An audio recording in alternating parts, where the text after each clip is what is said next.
For the language spoken in Azad Kashmir, see Pothohari dialect. The Pahari languages from Pahar mountain are a geographic group of Indo-Aryan languages spoken in the lower ranges of the Himalayas, from Nepal in the east, through the Indian states of Uttarakhand, Himachal Pradesh and Jammu and Kashmir, to Azad Kashmir and Muri in Pakistan. They are usually written in the Devanagari and Persia-Arabic scripts. New Eri may also be called Pahari, Para, but belongs to a different language family. Classification. The Pahari languages fall into three genealogical groups. Eastern and Central Pahari have been placed together as the northern zone of Indo-Aryan, with Western Pahari in the northwestern zone along with Punjabi and related languages. Central Pahari Kumaoni is spoken by an estimated 2,360,000 people in Uttarakhand,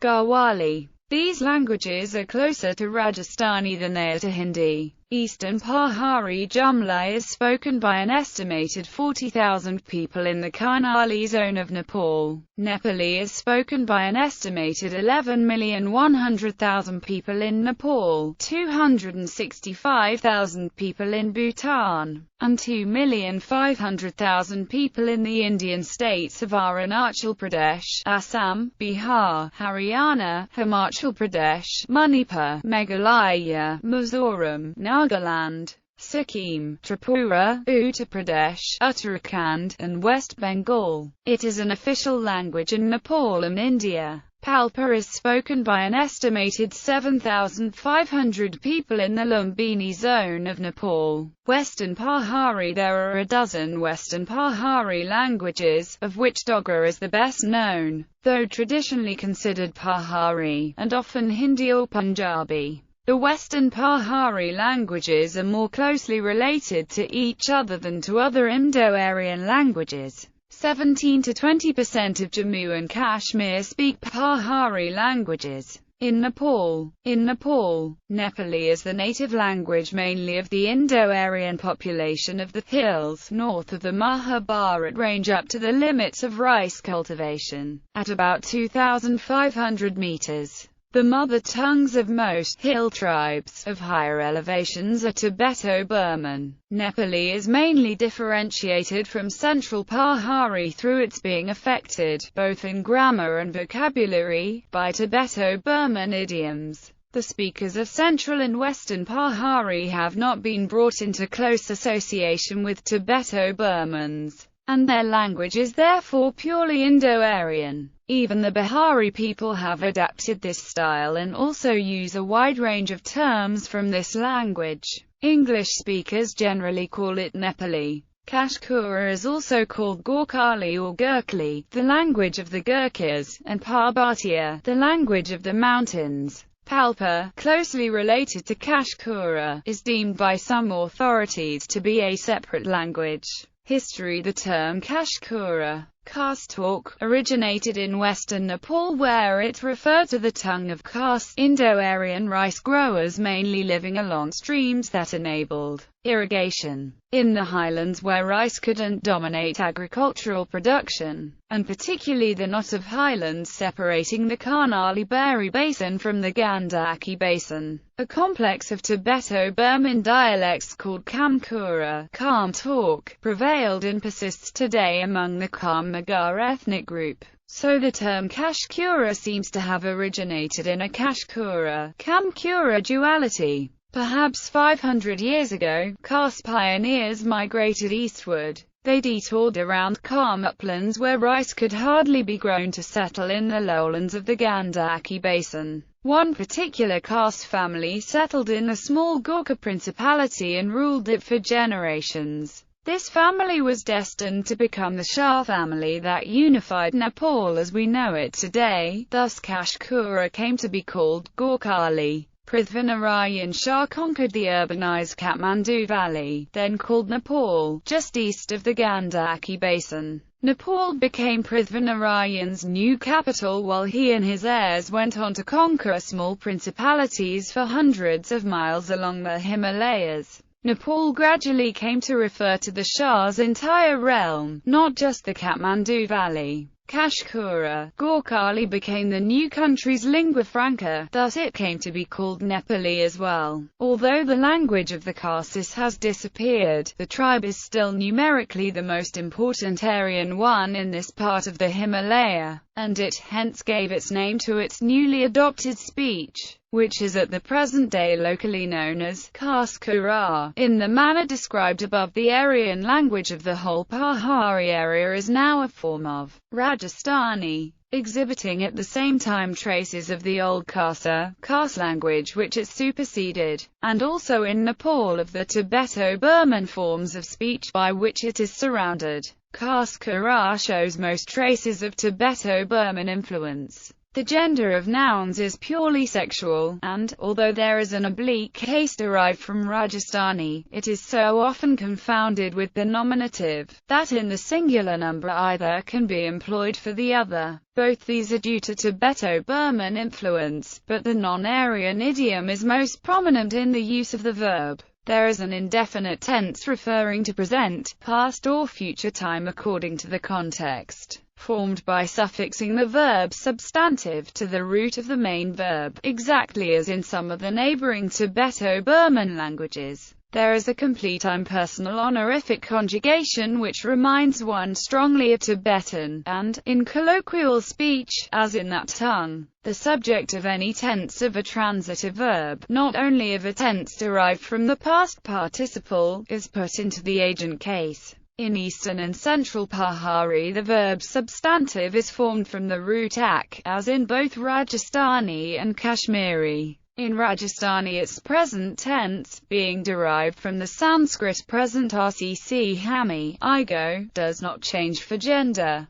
But in Pahari and Kashmiri it must be derived from the rare Sanskrit particle *rcichitus, gone. For in these languages it is a participial tense and does change according to the gender of the subject. Thus, in the singular we have a relic of the old Khasa language which, as has been said, seems to have been related to Kashmiri. Other relics of Khasa, again agreeing with northwestern India, are the tendency to shorten long vowels, the practice of epenthesis, or the modification of a vowel by the one which follows in the next syllable, and the frequent occurrence of disaspiration. Thus, Khasinu, Kumani Sino, but Hindi Sikhna, to learn, Kumani Yesa, plural Yesa, of this kind. Materials regarding Western Pahari are not so complete. The speakers are not brought into contact with Tibeto-Burman languages, and hence we find no trace of these.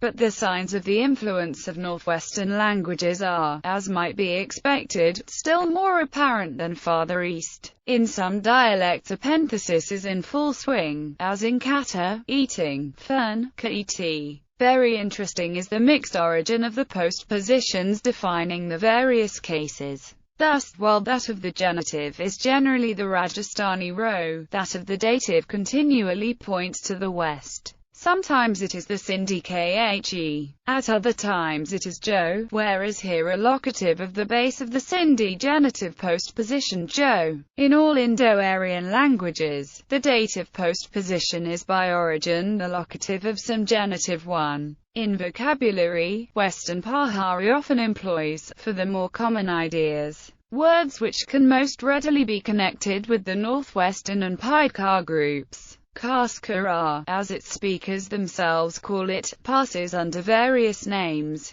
The number of speakers in British India 143,721 were recorded in the census of 1901, most of whom were soldiers in, or others connected with, the British Gurkha regiments. At present Kashkara or Nepali is the lingua franca of Nepal, spoken by millions. Central Pahari includes three dialects: Garhwali, spoken mainly in Garhwal and the country round the hill station of Mussoorie; Jaunsari, spoken in the Jaunsar, Bower tract of Dehradun; and Kumaoni, spoken in Kumaon, including the country round the hill station of Nainital. In 1901 the number of speakers was 1,270,931. Western Pahari includes a great number of dialects. In the Simla Hill states alone no less than 22, of which the most important are Surmauri and Kunthali, were recorded at the last census. To these may be added Chambiala and Churai of the state of Chumba, Mandyali of the state of Mandi, Himachali of Chumba and Kangra,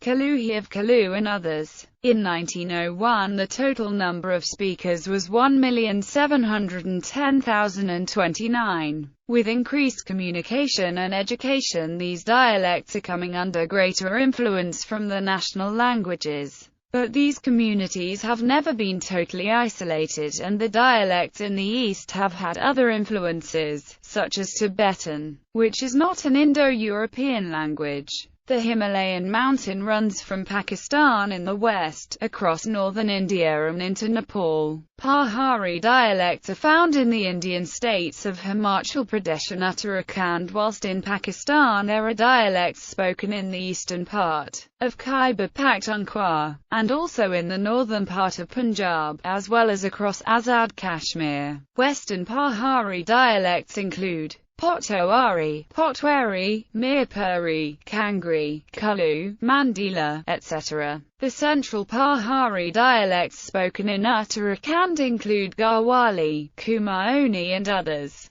Garhwali itself has many subdialects spoken in different parts of the state, like Jaunsari, Jadi, etc. In Uttarakhand the language is referred to colloquially as Mwari Twari. The words Garhwali and Kumaoni are also used to refer to people speaking these dialects. It is noteworthy that in India most people consider the Western Pahari dialect spoken in Himachal Pradesh to be same or just a variant of Punjabi. It is a similar case in Pakistan. The Pahari language there is sometimes Kaldani or Jailami, and in some places it is called Mirpuri, but it bears similarity to Punjabi, and any native speaker of Punjabi can understand it. About the Himalayas run along Nepal, India and Pakistan. The word Pahar means of mountain in most local languages such as Nepalese, Hindi as well as Urdu. Like all other languages of the region, the Pahari languages are also from the Indo-European, and in particular Indo-Iranian branch of languages. As mountains have the tendency of isolating communities from change, dialects in the mountains tend to have their own characteristics with some similarity to others' mountain dialects while remaining isolated from one another. There does seem to be a dialect continuum. All of these dialects are commonly referred to as the Pahari languages, and most people from the Himalayan range is known as Paharis. The southern face of the Himalaya has from time immemorial been occupied by two classes of people. In the first place there is an Indo-Chinese overflow from Tibet in the north. Most of these tribes speak languages of the Tibeto-Burman family, while a few have abandoned their ancestral speech and now employ Indo-European dialects. The other class consists of the great tribe of Kars, Karsus or Karsayas, Aryan in origin, the Kavkok of the Greek geographers. Who these people originally were, and how they entered India, are questions which have been debated without arriving at a definite conclusion. They are frequently mentioned in Sanskrit literature, were a thorn in the side of the rulers of Kashmir, and have occupied the lower Himalayas for many centuries.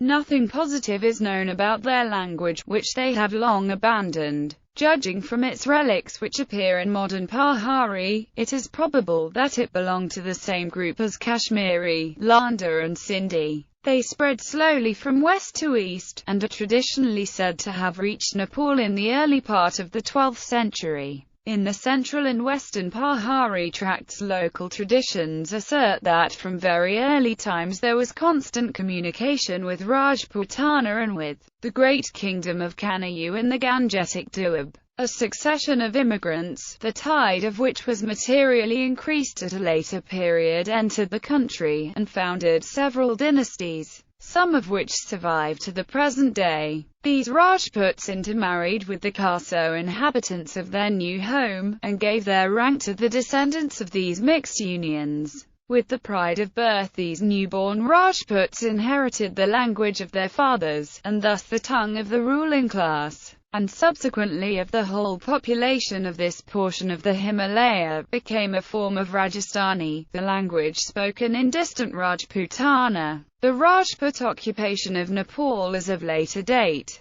In the early part of the 16th century, a number of Rajputs of Udaipur in Rajputana fled north and settled in Garhwal, Kumaon, and western Nepal. In 1559, a party of these conquered the small state of Gurkha, which lay about 70 kilometers northwest of Kathmandu, the present capital of Nepal. In 1768, Prithvinarayan Shah, the then Rajput ruler of Gurkha, made himself master of the whole of Nepal and founded the present Gurkha dynasty of that country. His successors extended their rule westwards over Kumaon and Garhwal, and as far as the Simla hill states. The inhabitants of Nepal included not only Aryan castes or caste, but also, as has been said, a number of Tibeto-Burman tribes. The Rajputs of Gurkha could not impose their language upon these as they did upon the Khasis, but, owing to its being the tongue of the ruling race,